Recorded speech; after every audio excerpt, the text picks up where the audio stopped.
عورت اور مرد کی محبت۔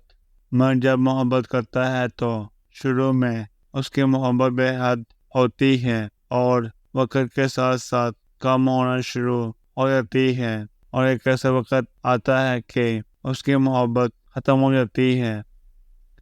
لیکن اور جب محبت کرتی ہے تو شروع میں اس کی محبت کم ہوتی ہے اور آہستہ آہستہ کر کے بڑھنا شروع ہوتی ہے، اور ایک ایسا وقت آتا ہے کہ عورت محبت کرتے کرتے ٹوٹ جاتی ہے۔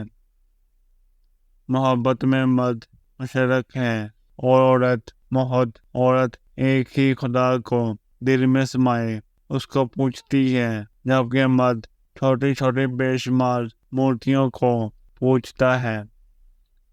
جوانی میں مرد کو ہر عورت اچھی ہی لگتی ہے اور عورت کو ہر مرد کی محبت سچی ہی لگتی ہے۔ عورت کا بس دیکھ لینا بھی مرد کو ادا لگتا ہے، اور مرد کا بس ذرا سی فکر کرنا عورت کو محبت کی انتہا لگتا ہے۔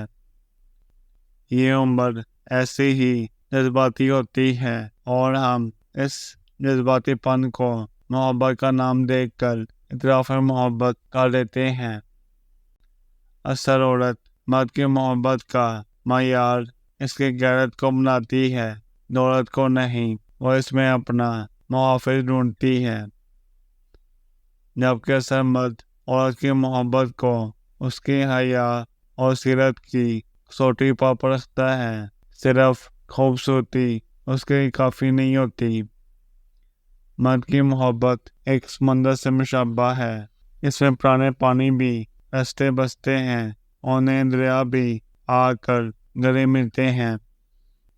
عورت ہمیشہ شوہر کی محبت، پیار اور احساس کی بھوکی ہوتی ہے۔ اگر مرد محبت اور احساس کرنے والا نہ ہو تو عورت ذہنی بیمار ہو کر پاگل ہو جاتی ہے۔ عورت امیر آدمی نہیں چاہتی، خوبصورتیاں شاعر بھی نہیں، اور ایک ایسا مرد چاہتی ہے جو اس کی آنکھوں کو پڑھ سکے، اس کا ہاتھ اپنے سینے دل پر رکھ کر کہہ سکے کہ یہاں تمہارا گھر ہے۔ خدا نے انسان کی پرورش اور نشو و نما کے لیے عورت ذات کا انتخاب کیا۔ اس کا مطلب یہ ہوا کہ عورت مرد سے ہر چیز میں بہترین اور اعلیٰ ہے۔